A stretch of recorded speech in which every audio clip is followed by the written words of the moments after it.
Hello everyone, welcome to Ida's Tailoring. It's happening every few other years. I have to renew my band rolls. Why? Because I use them and abuse them. With all the hems and gowns I sew, they just don't last forever. In today's video, I'm gonna show you how to refresh your band roll.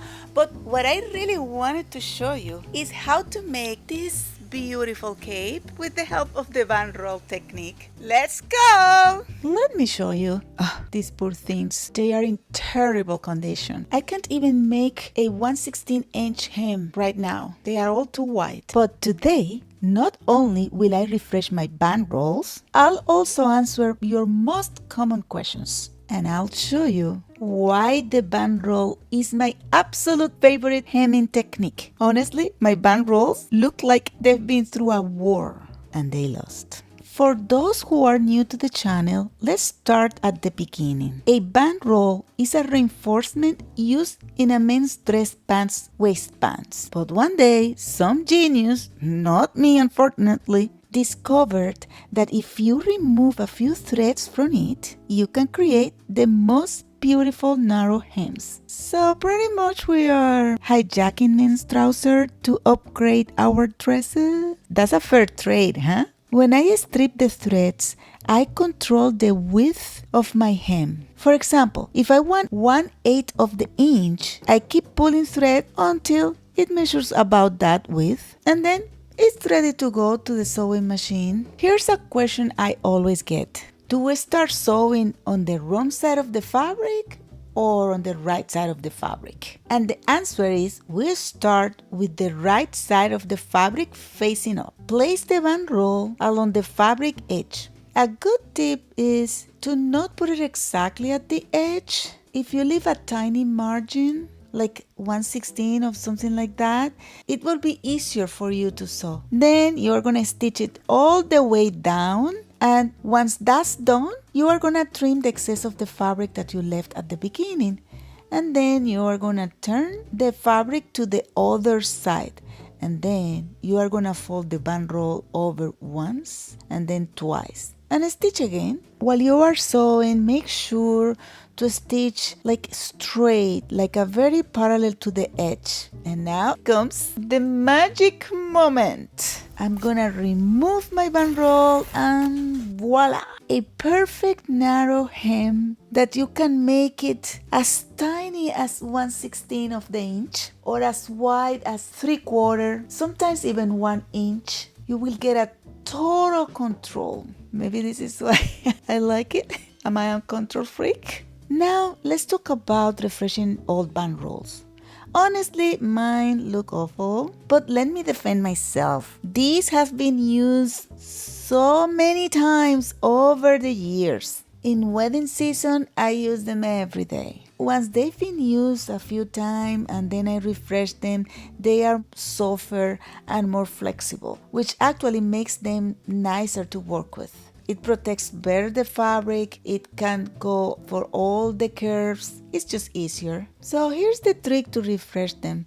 Instead of cutting just the edge, just cut a little bit in, use your rotary cut, but you can use a scissor too. And then when you have your edge clean, you just can make your band roll again. When you are doing the band roll, make sure to be checking the edges because not always when we cut it straight. So we can now go to the real reason I'm making this video. My band rolls needed saving too, but I just wanted to show you how to make a beautiful cape. I don't know, I feel like a superhero too. Save the band roll and have a cape. So I have this fabric here that I got especially to make this cape. This is like a chiffon, but this is kind of strong chiffon, but any chiffon you get will do it. It will make a beautiful cape. So pretty much what I'm gonna do is to make sure that I have a square. So I fold the corner of the fabric and then I'm just gonna cut whenever one side finish. That way I make sure that I have a square. But you know, you don't need to have a square to do this cape. You can do it in any length. So pretty much you are gonna start by measuring 16 inches at the sides. At the top of the screen, I'm doing exactly the same in a smaller scale so the camera can catch everything. So as I said before, you are going to measure 16 inches at two sides of the square, and you are going to fold your fabric by these 16 inches, and then you are going to fold it again in quarters, but they won't be the same size, right? I'm measuring 3 inches and 3/4, of course, at scale. It's like a 1 inch in the small one because I'm working with a third of the scale. So I measured 3 inches and 3/4, and then I'm gonna mark it from the edge, getting a semicircle, and I'm gonna cut the fabric by there.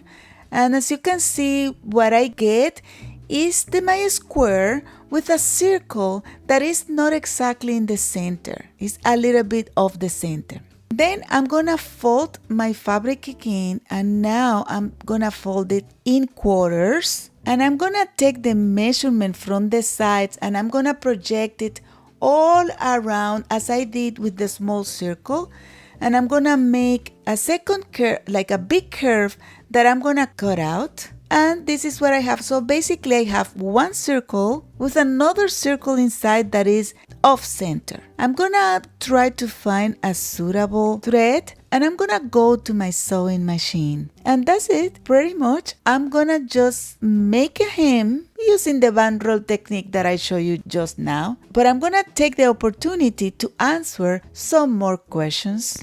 What happens if my band roll is shorter than the hem I'm doing? Nothing happened. You just take another one and you are going to put it together, teeth with teeth, and then you are going to keep sewing. That's it. What about if I don't have another band roll to connect it? Oh, okay. Then in that case, what you need to do is just finish your hem the length you have the band roll. I like to leave a little bit of the edges without finishing. Here you go, you see, this is where the connection was. Nothing happened where the connection was as well. And then when I'm almost finished, I'm gonna remove my band roll. You see, it's looking good, huh? And as well, I like to be rolling it while I'm removing, but it really doesn't matter. And let me show you the part of the connection. As you can see, you don't see anything, so it's all good. And this is what I have now. I have half of the hem and the other half is not done. But what you need to do, you take your band roll again, you go as close as you can, leave about half an inch in between, and then you can sew until about half an inch you finish your hem, and that's it. Then when you have that, you can just, like you do all the time, you turn your fabric, cut the excess of material, and then what you're gonna do is to try to accommodate the old hem with the new hem, and then you keep sewing. This is a little tricky. It requires your attention, but it can be done. When you finish the first pass, then you again turn your material, cut the excess of the fabric at the edge, and try to push the part of the fabric that it doesn't have the band roll. You push it in just by hand, the same way those hems were made before. No, really, I've seen experts make those hems just with the fingers, and they do it great. Not me. And here you go, you remove the band roll and you don't see anything, just the connection of the thread. That's it. I'm just satisfying myself removing the band roll, and this part is done. Now the next question, can I use the band roll to make curves? I know that the first hem we did was a curve, but it's not the same as the hem of the small cape. The small cape really have a rounded hem. Can I use the band roll to do it? Yes, you can.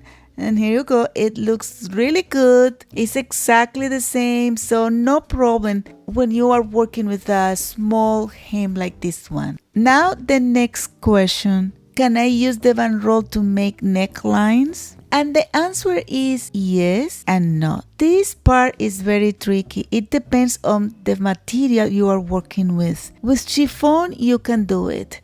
But even some kind of silky material, you can't, because it doesn't accommodate very well. I don't know if you noticed that I didn't do a stay stitch before because the first stitch of the buttonhole acts as a stay stitch. And remember, we are doing a curve by inside and not by outside. So it makes things a little tricky. But yeah, it can be done. Look at that. It's looking good, huh?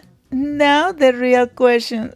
Can I do the small circle using the buttonhole? Well, the answer is I don't know. I haven't done it yet. Never have needed. Usually if I need to do those circles, I use the fabric dowel. But let's try to do it. Oh, I think if I cut before I start, make a few cuts, I think it will be easier. So I'm gonna cross my fingers and start sewing. Oh, right, I can sew with the fingers crossed, but you can cross it at home and help me. So I'm sewing it all around, and the thing is that I have to correct direction all the time, moving every few stitches because that circle is just too close. But now it's turned and I'm sewing it. It's really, you have to be careful. Let me see, it's looking decent enough. Probably I should have made a little bit more cuts, but let's go to the ironing board to see how my capes looks. So I always like to iron the hem even if it's almost you don't need it, because you see I found one mistake here. That doesn't happen too often, so don't be scared by that. I just put a pin and then I will correct it in the machine and that's it. And here you go. This is the cape. It's so versatile, so beautiful.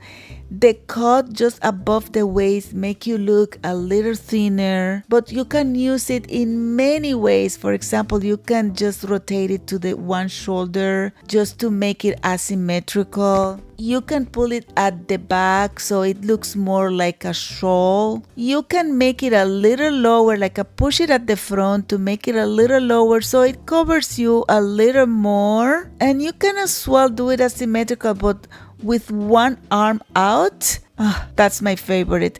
Let me know in the comments what is your favorite, and look at the mini cape. It's looking good, and the color line is not that bad. If you find this video useful or entertaining, please give us a like and don't forget to subscribe, share, comment. Bye!